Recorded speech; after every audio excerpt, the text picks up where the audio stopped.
Match कर रहा है कि बिल्कुल नहीं अच्छा लेवल रहा। पे।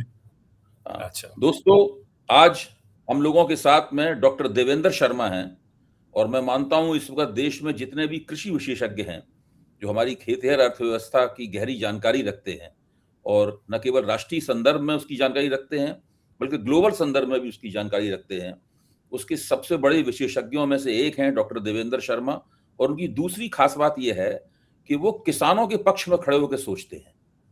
कृषि विशेषज्ञ तो इस देश में बहुत से हैं, लेकिन वो बाजार के पक्ष में खड़े होकर सोचते हैं और जो ग्लोबल ताकतें हैं उनके पक्ष में खड़े होकर सोचते हैं, कारपोरेट पूंजी के पक्ष में खड़े होकर सोचते हैं। मुझे लगता है कि मुझे केवल देवेंद्र शर्मा ही मिले हैं जो किसानों के पक्ष में, किसानों का हित कैसे सधे, उनकी आमदनी कैसे बढ़े, वो कैसे खुशहाल हों, कैसे वो अपनी जमीनों से एक लाभकारी मूल्य प्राप्त कर सकें और देश और समाज को अन्न की सप्लाई कर सकें, वास्तव में अन्नदाता की भूमिका निभा सकें। ये काम अगर कोई कर रहा है तो वो डॉक्टर देवेंद्र शर्मा हैं। और खुशकिस्मती से आज देवेंद्र शर्मा हम मेरे साथ नई परख के मंच पर हैं। उन्होंने मेरे अनुरोध का मान रखा, उसके लिए मैं उनका शुक्रगुजार हूँ। और आज हम लोग जो भारत और अमेरिका में होने वाली ये जो व्यापारिक संधि है, जो बहुत बड़ी और बहुत महत्वपूर्ण व्यापारिक संधि है, इससे हम सब लोगों की जिंदगी गहराई तक प्रभावित होने वाली है। चाहे व्यक्ति के रूप में हम शहरों में रहने वाले हों या देहात में रहने वाले हों, इससे कोई फर्क नहीं पड़ता। आज हम लोग उसी के फलितार्थों के ऊपर चर्चा करेंगे। स्वागत है आपका डॉक्टर देवेंद्र शर्मा नई परख के मंच पर, पहली बार, इस उम्मीद के साथ कि हम लोग बार बार इस मंच के ऊपर मिलेंगे और चर्चाएं करें।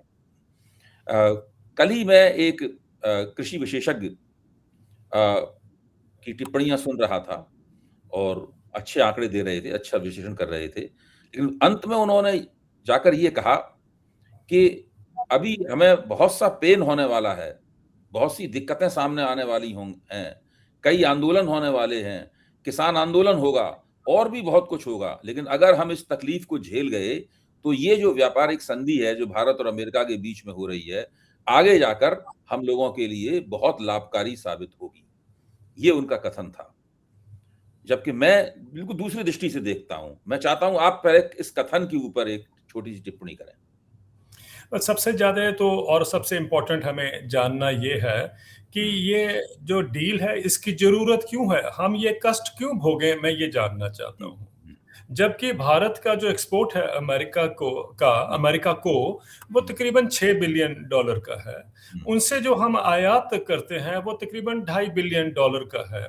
तो हमारी तरफ तो ट्रेड सरप्लस है। हम तो ऑलरेडी उस पोजीशन में है कि हम डोमिनेट कर रहे हैं as far as agriculture trade जो है अमेरिका के साथ अगर हम देखते हैं।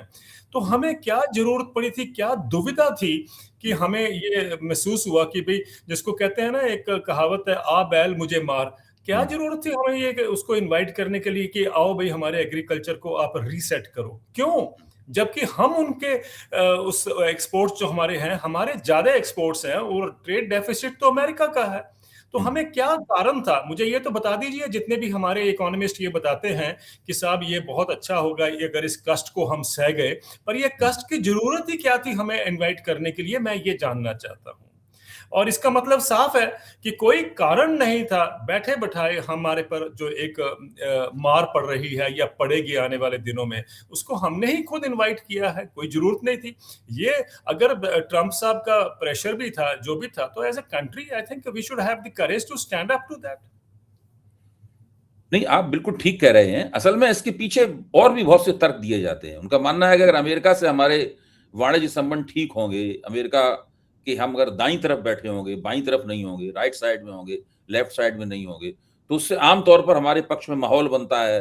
जो फॉरेन इंस्टीट्यूशनल इन्वेस्टर हैं वो बड़े पैमाने पर हमारे स्टॉक मार्केट में अपनी पूंजी लाते हैं और दुनिया के दूसरे देशों के साथ में, विकसित देशों के साथ, समृद्ध देशों के साथ में संबंध बनाने में हमें आसानी होती है, वगैरह वगैरह। इस तरह की बहुत सारी बातें की जाती हैं और इसके जो फौजी और विदेश नीति संबंधी पक्ष हैं उनकी भी चर्चा की जाती है। लेकिन यहां तो ये लग रहा है कि इन सब बातों को ऐसा अमेरिका अमेरिका अमेरिका का समर्थक बनने के लिए, अमेरिका का दोस्त दिखने के लिए हम लोगों ने पहली बार भारत आजादी के बाद में अपना जो कृषि क्षेत्र है उसके दरवाजे पूरी तरीके से खोल दिए हैं। हालांकि सरकार ये मानने के तैयार नहीं है प्रधानमंत्री तो जनता के बीच में कस्में खा चुके हैं कि हम अपने डेयरी और किसानों के लिए, पोल्ट्री किसानों के लिए और किसानों के लिए किसी निजी निजी कुर्बानी देकर भी हम किसी कीमत पे उनके लिए उनके हितों की रक्षा करेंगे। लेकिन अब तो साफ दिखाई पड़ रहा है कि दरवाजे धीरे अभी सरकार के लिहाज से जरा-सी साँस हुई है उनके अंदर, लेकिन अमेरिका के लिहाज से दरवाजे पूरी तरह खुल चुके हैं। ये मैंने कई जगह कहा है अभय जी कि अगर हम थोड़ा इसको समझना चाहें तो हमें ये भी जानना बहुत ज़रूरी है कि ये जो प्रेशर हमारे पे था भारत पे कि आप अपने बाज़ार को खोलिए, स्पेशली जो एग्रीकल्चर एक्सपोर्ट्स हैं अमेरिका के, ये अभी का नहीं है। और मेरा ये मानना है कि भई कम से कम जब से जगजीवन राम जी हमारे देश के एग्रीकल्चर मिनिस्टर थे, तब भी ये प्रेशर था अमेरिका का भारत के ऊपर, और अमेरिका का ये कहना था कि आप अपने एग्रीकल्चर सेक्टर को खोलिए हमारे एक्सपोर्ट्स के लिए।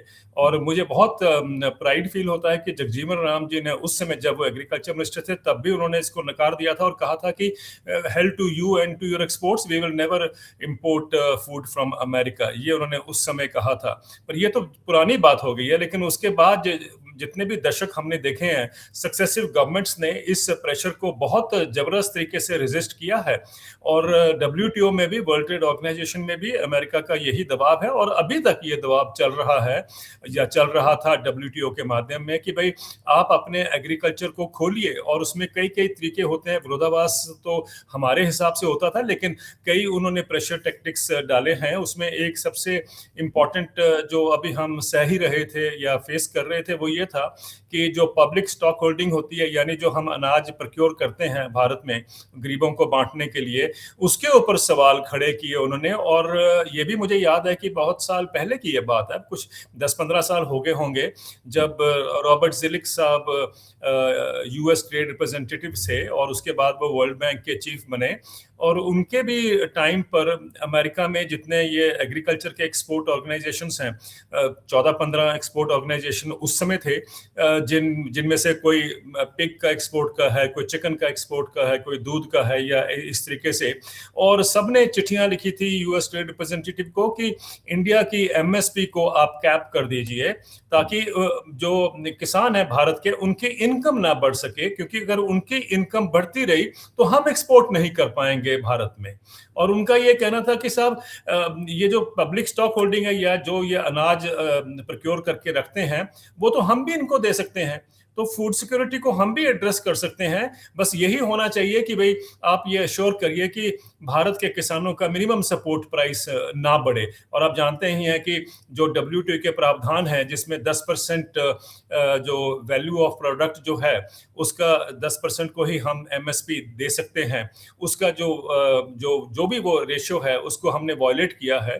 और कई सालों से हालांकि भारत उस पर चैलेंज करता आ रहा है डब्ल्यूटीओ में कि हमने वॉयलेट नहीं किया, पर अमेरिका कहता है आपने वॉयलेट किया है। इसके तहत वो कई बार हमें डब्ल्यूटीओ में इन्होंने हमारे को खींचा है इस मुद्दे के ऊपर। लेकिन जो भी है, भारत ने रेजिस्ट किया। तो उनकी तो इतने दशकों से ये प्रयास था कि हमें एक, जिसको कहते हैं ना, दरवाजे में पांव रखने की जगह मिल जाए। तो अब जब उनको दरवाजे में पांव रखने की जगह मिल ही गई है, तो मुझे बताइए अभय जी, क्या वो इतनी आसानी से आपको जाने देंगे? अभी तो उनको मौका मिला इतने दशकों बाद अपनी जो ड्रीम को रियलाइज करने का। और हमारे यहाँ पर जो हमारे अर्थशास्त्री बताते हैं कि साहब इसमें इंडिया को फायदा होगा, इससे मार्केट, मैं पढ़ रहा हूँ आजकल, ये कहा जाता है कि साहब अमेरिका को नहीं, हमें वर्ल्ड मार्केट्स में एक एक्सेस हो जाएगा। अरे वर्ल्ड मार्केट में तो एक्सेस पहले ही था, जब हमारा डबल था एक्सपोर्ट अमेरिका में कंपेयर टू अमेरिका, तो किस एक्सेस की हम बात कर रहे हैं? लेकिन आप ये ना भूलें अभय जी कि जिस दिन ये करार हुआ है, उसी दिन एग्रीकल्चर सेक्रेटरी जो अमेरिका की हैं, ब्रुक रोलिंस ने, उन्होंने एक ट्वीट किया था, सब हम जानते हैं। उन्होंने कहा था कि इससे बड़ी खुशी नहीं हो सकती अमेरिकन फार्मर्स के लिए। और उन्होंने कहा कि जैसे दुनिया का सबसे बड़ा बाजार अब हमारे लिए खुल गया है, तो इसका मतलब यह है कि हमारे किसानों का जो कीमतें मिलती हैं उनको, उसमें इजाफा होगा और money will flow into American agriculture. मुझे ये समझ नहीं आता कि क्या ये जो एग्रीकल्चर सेक्रेटरी हैं अमेरिका की, क्या उनको ये समझ नहीं आता कि भाई भारत का एग्रीकल्चर इससे, जो आप कह रहे हैं कि money will also flow into Indian agriculture, या हम कहें कि हमारी जो रैंकिंग है उस तरीके से हो जाएगी कि भाई बाहर से पैसा फ्लो करेगा, इन्वेस्टमेंट्स आएंगी, so on and so fourth. लेकिन उन्होंने तो उल्टा कहा है, उन्होंने कहा कि हमें दुनिया का सबसे बड़ा बाजार मिल गया है। और वहां पर मैं ये भी देख रहा हूं, मैं खबरें की पढ़ता हूं कि वहां तो किसान शैंपेन की सेलिब्रेशन कर रहे हैं शैंपेन के साथ कि भाई हमें इंडिया का बाजार मिल गया। अब भारत का जो बाजार है वो एक्चुअली अमेरिकन एग्रीकल्चर को सस्टेन करेगा, ये हम क्यों नहीं समझ सकते? आज उनको इतना क्राइसिस है क्योंकि चाइना ने उनको अपना रुख दिखा दिया है और अभी उन्होंने बहुत मजबूरी के बाद जाके सोयाबीन की इंपोर्ट्स कुछ मानी हैं, लेकिन इतने दिनों से रुका हुआ था। तो उनके यहाँ तो बैंक्रप्सी जिसको कहते हैं ना, किसानों पे कर्जा, वो तो बढ़ता जा रहा है। 2020 के बाद जब ये पिछला इनका जो इलेक्शन हुआ था उसके बाद हम देख रहे हैं कि सबसे ज्यादा बैंक्रप्सी अमेरिकन एग्रीकल्चर में आज है। और वो बैंक्रप्सी इसलिए है क्योंकि उनके पास बाजार नहीं है कोई जो उनको सस्टेन कर सके। अब तो भारत मिल गया तो वो तो अपनी सेलिब्रेशन कर रहे हैं और हमें ये बताया जा रहा है कि साहब जैसे ये हमारे लिए बहुत फायदा होगा। मुझे नहीं पता अगर भारत के लिए इतना फायदा होगा तो अमेरिका में सेलिब्रेशन क्यों हो रही हैं? नहीं, क्या आपने बात कही है। और मैं तो इतने इतने लोगों से बातचीत कर चुका हूं इस विषय पे, किसी ने ये कोण निकाल के रखा नहीं सामने कि अमेरिका में अमेरिकी किसान शैंपेन की बोतलें खोल रहे हैं जश्न मनाने के लिए, उन्हें इतना बड़ा बाजार मिल गया। और भारत में किसान आंदोलन की तैयारी कर रहे हैं, यानी भारत में किसान तकलीफों के नए दौर से गुजरने के लिए कमर कस रहे हैं। क्या आपको लगता है कि आंदोलन के अलावा किसानों के सामने कोई और चारा है? क्या कोई तरीका है जिसके जरिए वो भारत सरकार के कानों में अपनी व्यथा पहुंचा पाएं और भारत सरकार सुन पाए? पिछला तजुर्बा तो हमें बताता है कि भारत सरकार सुनती नहीं है बिना लंबे और टिकाऊ आंदोलन के। जब 3 काले कृषि कानून बनाए थे तो उसके खिलाफ 1 साल से ज्यादा तक आंदोलन करना पड़ा था, दिल्ली घेरनी पड़ी थी, क्या क्या किसानों को झेलना पड़ा था, किस तरह का दमन झेलना पड़ा था, कितने किसानों की जान चली गई थी, उसके अंदर उन्होंने कुर्बानियां दी थी अपनी। तब कहीं जाकर वो कानून वापस लिए गए थे और उससे जो वायदे किए गए थे वो भी आज तक पूरे नहीं हुए। तो अब क्या लगता है? इस सवाल से पहले अगर आप मुझे इजाजत दें तो मैं एक जो शैंपेन की बात कर रहा था मैं उसको थोड़ा सा एक्सप्लेन करना चाहूंगा कि आपको याद है जब पहले एल्युमिनियम और स्टील पे जब अमेरिका ने टैरिफ्स बढ़ाए थे तो इंडिया ने रिटेलिएट में करने के लिए आमंड के लिए यानी बादाम के लिए, अखरोट के लिए और एप्पल के लिए ड्यूटीज बढ़ाई थी। वो रिटेलिएशन में था एल्युमिनियम और इसकी स्टील की जब ड्यूटीज बढ़ी हैं। उस समय हमारी ड्यूटी एप्पल पे ट्रम्प के पहले कार्यकाल में हुआ था। या तो उसमें क्या हुआ था सर कि उसमें क्या हुआ कि 50 से वो क्योंकि रिटेलिएटरी टैरिफ थे हमारे, तो हमने 50 से वो 70% पे कर दिया। जो एप्पल का इंपोर्ट की मैं बात कर रहा हूँ, बादाम की भी और अखरोट की भी इसके साथ। लेकिन इंटरेस्टिंग क्या हुआ कि जब तक ये 20% रहा तब तक अमेरिका के जो एप्पल का एक्सपोर्ट था भारत को वो बहुत कम हो गया। और उस समय उनका दबाव था कि भाई इस बाजार को खोला जाए।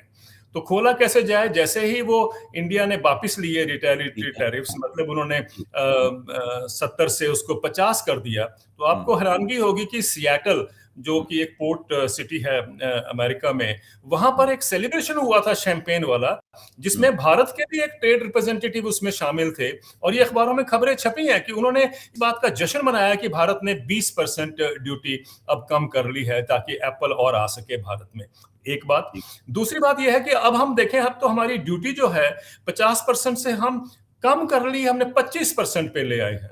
तो उनके लिए जश्न का तो मौका है ही है ना, तो सेलिब्रेशन तो होनी है। मेरा मतलब यह है कि क्या कारण है कि अमेरिका में सेलिब्रेशन हो रही है। और जैसा आपने कहा, भारत में किसान आज 12 तारीख है, आज 12 तारीख से वो तैयार हैं सड़कों पर आने के लिए या आ गए हैं और अपना वो गुस्सा जो है वो जाहिर कर रहे हैं। आपका सवाल ये था कि भाई क्या हमारे पास कोई और तरीका भी है किसानों के पास?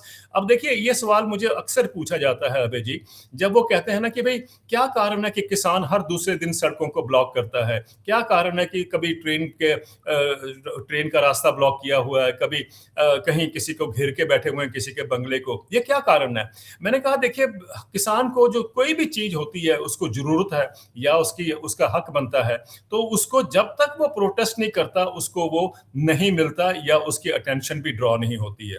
एग्जाम्पल के लिए सर, पिछले 11 साल के अंदर भारत में 16 लाख करोड़ रुपया कॉर्पोरेट टैक्स को माफ कर दिया गया है। कभी आपने सुना कि कॉर्पोरेट वाले जंतर मंतर पर बैठे थे, डिमांड कर रहे थे कि साहब हमारा कर्जा माफ कर दीजिए? कभी नहीं हुआ। उनका तो घर बैठे बैठे ही कर्जा माफ हो जाता है। और आपको देखना देखना देश ने इसको देखा ही है। हम सब जानते हैं कि किसान को अगर 100 करोड़ कह लीजिए, 1000 करोड़ कह लीजिए, या अपना कर्जा जो है वो उसको माफ कराना, तो उनको सड़कों पे आना पड़ता है, क्योंकि उनकी सुनवाई ही नहीं होती। और जो 20-21 का आंदोलन था, मैं जानता हूं उसमें इतना कुछ बताया गया था, हमें एक तरह का भ्रम पैदा किया गया था कि इससे देश के किसानों के सब प्रॉब्लम एड्रेस हो जाएंगे, किसान की इनकम बढ़ेगी। वो एश्योर कर रहे थे कि किसान की इनकम इतनी बढ़ जाएगी। मेरा तो ये मानना है कि दुनिया में आज एक भी देश नहीं है, या एक भी, अगर आप सिचुएशन देखना चाहते हैं कि किसानों की इनकम बढ़ गई हो, कल्चर जैसे अमेरिका है वो कॉर्पोरेट एग्रीकल्चर के जाल में है, यूरोपियन यूनियन कॉर्पोरेट एग्रीकल्चर के जाल में है, लेकिन वहां तो इनकम नहीं बढ़ रही, वहां इनकम अभी तक नहीं बढ़ी है। भारत में आप कैसे इमेजिन कर सकते हैं कि किसान की इनकम बढ़ जाएगी उन्हीं लॉज से जो कि उन देशों में वो फेल हो चुके हैं as far as enhancing farmers income is concern? तो वो तो फेल हो गए हैं। हमारे कुछ इकोनॉमिस्ट ने मुझे भी उसमें चैलेंज किया था कि साहब आप जो कह रहे हैं गलत है, अमेरिकन एग्रीकल्चर तो इतना प्रॉस्परस है और उसमें इनकम बढ़ती जा रही है। मेरा उस समय भी उनको बताना था कि देखिए, अगर थोड़ा सा आप अमेरिकन एग्रीकल्चर को समझिए, आज अमेरिकन एग्रीकल्चर में जो रेट ऑफ सुसाइड है रूरल एरियाज का, that is 3.5 times more than the national average. ये लोगों को पता ही नहीं है कि इतना आत्महत्याएं हैं वहां पर। ऑब्वियसली रिफ्लेक्शन ऑफ डिस्ट्रेस जो प्रिवेल करती है वहां पर, इतनी ज्यादा सुसाइड्स हो रही हैं। और हमें बताया जाता है कि साहब वहां पर एग्रीकल्चर बहुत प्रॉस्परस है, और ये भी बताया जाता है कि जब तक कॉर्पोरेट नहीं आएगा तो किसान की इनकम नहीं बढ़ेगी। मेरा मानना है कि ये हमें एक और भ्रम डाला जाता है कि बड़ी बड़ी कंपनियां आएंगी तो किसान की इनकम बढ़ जाएगी। मैं आपसे एक फैक्ट और आपके सामने रखना चाहता हूं अभय जी। OECD is the Organization for Economic Cooperation and Development, the richest trading bloc of the world. उनका एक अध्ययन आता है प्रोड्यूसर सब्सिडी सपोर्ट के लिए, वो देखता है, आंकलन उसका करता है। उन्होंने 54 मेजर इकोनॉमीज ली हैं जो एग्रीकल्चर में इंगेज्ड हैं, जिसमें ये सारी बड़ी बड़ी कंट्री, रिच कंट्रीज और बाकी बड़ी कंट्रीज भी, सब मिलाकर उसमें उसका 54 कंट्रीज का उन्होंने मैपिंग किया है। आपको दो चीजें बताना चाहता हूं मैं। एक तो वो स्टडी जो है वो इंटरनेशनल प्राइस से कंपेयर करते हैं भारत के और दुनिया के बाकी भी जो फार्मर्स के इनकम है उसको, और उसमें ये पता चलता है, और उनका ये मानना है कि भाई सन 2000 से लेके 2025 तक भारत के किसान हर साल घाटे की खेती करते आ रहे हैं, एक बात, और उसके बावजूद भी रिकॉर्ड प्रोडक्शन हो रही है। दूसरी बात ये देखिए, अभी जो लेटेस्ट सर्वे आया है, उनका स्टडी आई है, वो कहती है कि भारत के किसानों को अभी तक 25 साल में 111 लाख करोड़ रुपए का नुकसान हुआ है। 111 लाख करोड़! क्या हम इमेजिन भी कर सकते हैं कितना भयंकर या कितना बड़ा ये लॉस होगा? अगर कॉर्पोरेट को 5 लाख करोड़ का भी लॉस हो गया होता तो आज देश हाहाकार मचा रहा होता कि साहब ये देखिए, कॉर्पोरेट को स्टिमुलस पैकेज दीजिए, पॉलिसी पैरालिसिस है, कॉर्पोरेट कट्स दीजिए, ये सब बातें होनी थी। लेकिन क्योंकि किसानों का नुकसान हुआ, किसी ने चर्चा नहीं की। ना तो किसी मीडिया में होती है, ना किसी यूनिवर्सिटी में होती है, ना पार्लियामेंट में या असेंबली में ये बातें होती हैं। लेकिन कॉर्पोरेट की तो बातें अक्सर मैं देखता हूं, आप भी देखते हैं। मेरा कहना यह है कि इस सिचुएशन में जहां क्राइसिस इतना सीवियर है भारत में कि 111 लाख करोड़ रुपए का उन्होंने घाटा सहा है, और उस समय पे आप अमेरिका के साथ दरवाजा खोलते हैं, तो उससे दरवाजा खोलने का मतलब यह हुआ कि अब आप रेडी हैं टू गेट चीपर और हाईली सब्सिडाइज जो इंपोर्ट हैं उसको, उसकी मार किसान के सामने रखने जा रहे हैं कि भैया अब इसको भी सहो जरा। मेरा सबमिशन ये है कि why do we need American agriculture in India? कोई जरूरत ही नहीं थी कोई भी चीज मंगाने के लिए। We were all self sufficient, जो हम सब जानते ही हैं।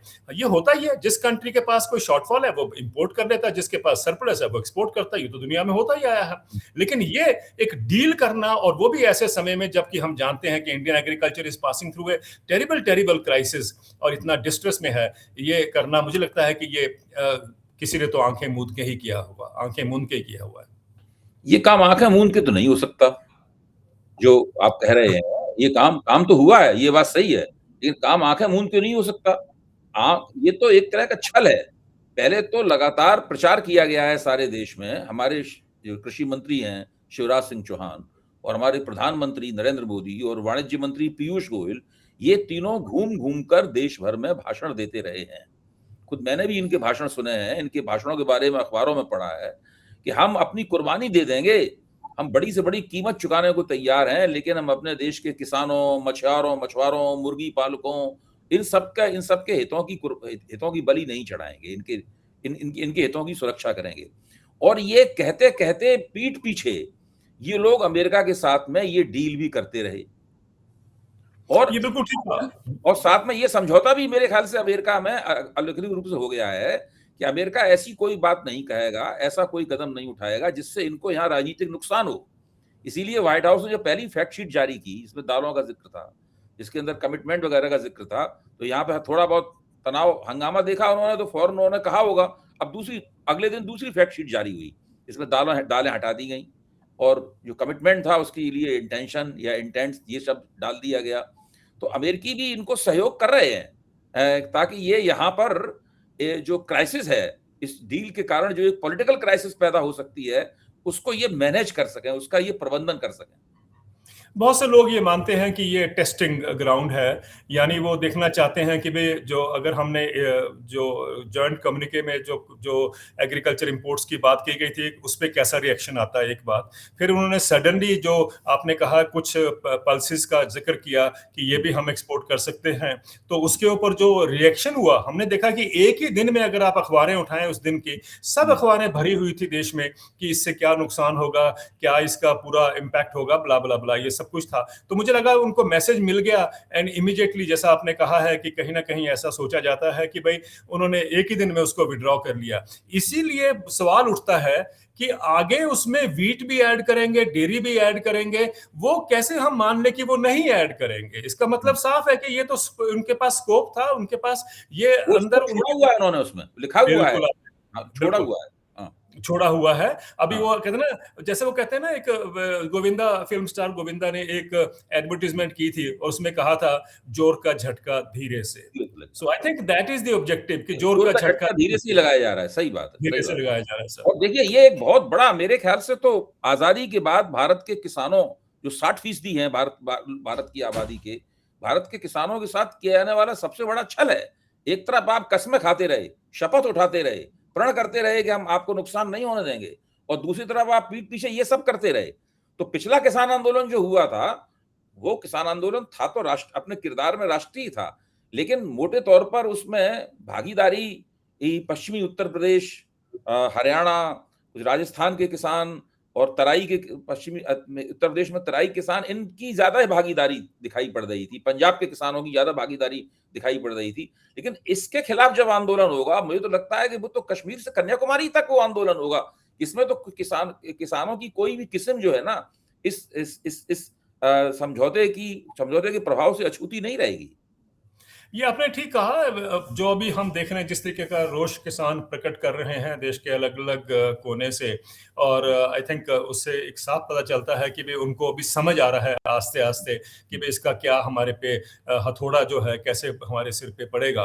तो वो समझने का प्रयास करते हैं, क्योंकि हम ये ना भूलें कि हम एक्सपर्ट्स जो हैं वो तो बैठ के समझ लेते हैं, एनालिसिस कर लेते हैं, लेकिन किसान को टाइम लगता है उसको समझने के लिए, और वहां तक पहुंचना भी बहुत इतना कठिन नहीं होता है। तो एनीवे वो तो एक डेवलपमेंट हम आने वाले दिनों में देखेंगे, देखते हैं कि किस तरीके से किसानों का जो एक रोष है वो नेशनल लेवल पे नजर आता है।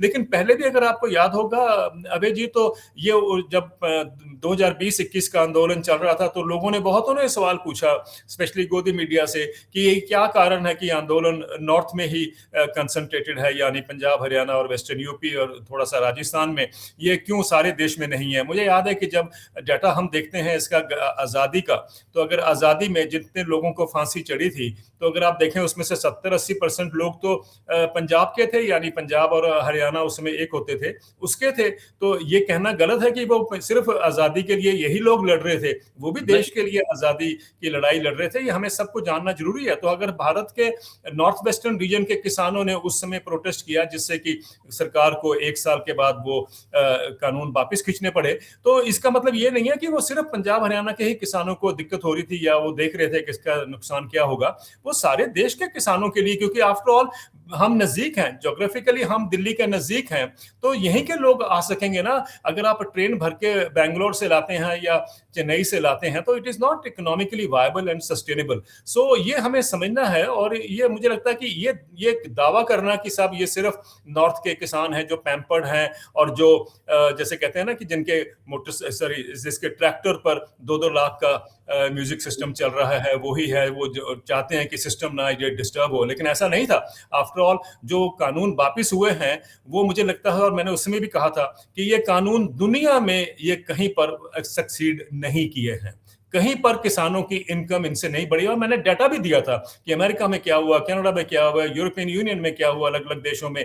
तो ये उसको बताने के लिए था कि भाई आपके जो क्लेम्स हैं कि साहब इससे किसानों को फायदा होगा भारत में, वो नहीं होगा जब दुनिया में नहीं हुआ है। अभी भी देख लीजिए, पिछले 3-4 साल में देखिए कितने प्रोटेस्ट हो रहे हैं यूरोपियन यूनियन में ही, जो किसान प्रोटेस्ट कर रहे हैं, उसमें एक लड़ी कॉमन है कि भाई उनको अश्योर्ड इनकम चाहिए, उनको गारंटेड इनकम चाहिए। ये तो हमारे किसान मांग रहे थे कि हमें गारंटेड इनकम दीजिए, लेकिन कहीं ना कहीं वो अभी भी डिमांड जो है वो उनकी सक्रिय है, और उस पे मुहिम पे वो खड़े हैं। लेकिन आई थिंक हमें समझना है कि हम किसान को इकोनॉमिकली वायबल और प्रॉफिटेबल कैसे बनाएं। मुझे लगता है कि ये चैलेंज है, ना कि विदेशों से हम इंपोर्ट करके सोचें कि हमारा किसान खुशहाल हो जाएगा।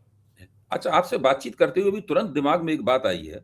आपको ध्यान होगा कि अभी वरिष्ठ किसान नेता जगदीश सिंह डल्लेवाल ने करीब 132 दिन लंबा अनशन किया था। जी। तो उसके बाद खनौरी बॉर्डर के ऊपर एक बड़ा भारी मोर्चा लगा था, लेकिन सरकार ने किसानों को दिल्ली नहीं आने दिया। हरियाणा सरकार ने और केंद्र सरकार ने मिलकर किसानों को दिल्ली नहीं आने दिया, और उनके रास्ते में बहुत बड़ी-बड़ी बाधाएं उन्होंने की। एक टेक्नोलॉजी उन्होंने डेवलप कर ली है, क्योंकि एक बार जैसे कहते हैं दूध का जला छाछ भी फूंक-फूंक कर पीता है। तो एक बार चूंकि किसान दिल्ली में आ गए, तब सरकार को ध्यान नहीं था कि इतना बड़ा मोर्चा लग सकता है दिल्ली में। उन्होंने दिल्ली को घेर लिया, दमन उसका उस तरीके से कर नहीं सकते थे, तो फंस गई सरकार। 1 साल बुरी तरीके से फंसी रही, उसका बड़ा राजनीतिक नुकसान भी सरकार को हुआ। लेकिन इस बार उन्होंने तय किया है कि हम किसानों को किसी भी कीमत पर दिल्ली नहीं आने देंगे। हम उनको दिल्ली में अगर घुस जाएंगे तो बड़ा भारी हमारे ऊपर दबाव पैदा होगा। तो मुझे क्या लगता है कि सरकार खनौरी बॉर्डर वाले जगदीश सिंह डल्लेवाल वाले प्रकरण को मानती है कि यहां पर उसने वो तरकीब खोज ली है कि किसानों को दिल्ली पर हल्ला ना बोलने दें। तो अब अगर किसान आंदोलन होगा तो उनको दिल्ली तो वो किसी कीमत पे नहीं आने देंगे, चाहे कुछ हो जाए, चाहे कितनी भी बीएसएफ सीआरपीएफ लगानी पड़े, कितनी पुलिस लगानी पड़े, और राज्यों में उनकी सरकारें हैं ही, तो वो घेर घार के किसी तरह किसानों को दिल्ली आने से रोक लेंगे।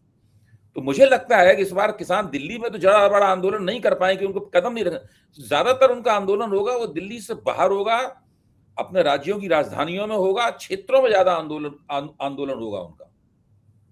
देखिए, ये बात आपकी बिल्कुल ठीक है कि पिछली बार उन्होंने पूरा अपना जोर लगाया था कि भई किसान दिल्ली ना आ पाएँ, और हरियाणा के बॉर्डर पे ही रोक लिया था किसानों को, और वो हमने देखी बड़ी-बड़ी कीलें और आंसू गैस और ये सब देखा हमने। लेकिन अफ़सोस ये भी है कि देखिए, एक पब्लिक पॉलिसी की भी सोच देखिए कि एक तरफ तो हमें ये कहा जाता है कि साहब किसान जो है वो देश की रीढ़ की हड्डी है, या सारी इकोनॉमी का भार जो है किसान के ऊपर है, ये सब हम मानते हैं। और लेकिन दूसरा हम ये भी कहते हैं कि किसान को अगर प्रोटेस्ट करना है या कोई बात कहनी है, तो अपने डीसी को एक मेमोरेंडम दे दे, और उनका काम जो है वो आगे हमारे को पहुंचा देंगे, दिल्ली में वो उस मेमोरेंडम को पहुंचा देंगे। ये जो सोच है कि भाई 2 तरीके के इंडिया है, एक तो इंडिया है जो शहरों में है, और एक भारत है जो गांव में रहता है। ये जो दीवार है उसके बीच में ये हमने ही क्रिएट की है कि हम नहीं चाहते कि भाई गांव के लोग जो हैं वो आकर शहर में भी अपना गुस्सा या अपना दुख प्रकट कर सकें। ये मुझे लगता है कि ये सोच से निकलना पड़ेगा हमें। और जो आप कह रहे हैं कि इस बार आप एक्सपेक्ट करते हैं, मुझे लगता है कि इस बार शायद उस चीज को किसान तोड़ पाए, क्योंकि जो गुस्सा है जैसे आपने कहा कि वो दूर दूर तक, कोने कोने तक वो जा रहा है किसानों का। और मुझे लगता है कि जैसे जैसे अभी जैसे पल्सेस को सरकार को विड्रॉ करना पड़ गया एक ही दिन में अमेरिका को, जो उस कम्युनिकेशन में या फैक्ट शीट में था, तो आने वाले दिनों में क्या चीज और ऐड होगी, क्योंकि मैंने जैसे आपसे पहले कहा कि दरवाजे में पैर देने से तो उनकी जो उनकी एस्पायरेशंस है अमेरिका की, वो तो पूरी नहीं होती। जब तक वो इसमें मार्केट में शेयर नहीं देखेंगे अपना, जिससे उनकी जो कहा ना कि गाँव में उनके या एग्रीकल्चर में उनके पैसा फ्लो करे, जब तक वो नहीं होगा तो अमेरिका तो रुकेगा नहीं, ये हम सब जानते हैं। और उनका इंटरेस्ट भी इसी में है, क्योंकि उनकी जो कॉन्स्टिट्यूएंसी है, जो किसानों की, वो भी तो नाराज़ बैठी है सरकार से कि सरकार उनको जो घाटा है वो पूरा नहीं कर पा रही है। तो मुझे लगता है कि अब की बार जो किसानों का आगे क्या होगा मैं भी नहीं जानता, आप भी नहीं जानते, बट मुझे लगता है कि इस बार व्यापक स्तर पर अगर होते हैं प्रोटेस्ट, तो वो ऑल ओवर इंडिया होंगे, वो नॉर्थ में ही कन्फाइंड नहीं होंगे। ये आपकी बात ठीक है, लेकिन दिल्ली में कितना अपना वो गुस्सा दिखा सकते हैं वो मुझे नहीं मालूम अब तक कहाँ पर आगे हम क्या देखते हैं। बट ये तो सच है कि वे किसान जो हैं उनको समझ आ रहा है कि इसका कितना नुकसान होगा। बहुत बहुत धन्यवाद डॉक्टर देवेंद्र शर्मा। हम लोगों ने जो मौजूदा हालात है, हमारी जो पॉलिटिकल इकोनॉमी है, जो जिसके साथ पूरी खेती की दुनिया जुड़ी हुई है, 60% भारतीयों की दुनिया जुड़ी हुई है, उसकी कई पेचीदगियों का यहाँ पर साफ की। बहुत नए तथ्य आपने सामने रखे कि भारत में ही किसान आत्महत्या नहीं करते हैं, बल्कि अमेरिका में भी किसान आत्महत्या करते हैं। और जिन देश में माना जाता है कि खेती वहाँ पर बहुत ही खुशहाल है, समृद्ध है, वहाँ पर खेती दरअसल बहुत बड़ी मुश्किलों की शिकार है। इसीलिए उनको भारत का बाज़ार चाहिए, इसीलिए उनकी सरकारें उनको बड़े पैमाने पर सब्सिडी देती हैं, और भी ज़्यादा उनको वहाँ पर ज़रूरत है। तो जब वहाँ पर किसानों की आमदनी नहीं बढ़ पा रही, तो भारत में इस प्रकार की अर्थव्यवस्था लाने से भारत के किसानों की आमदनी कैसे बढ़ सकती है?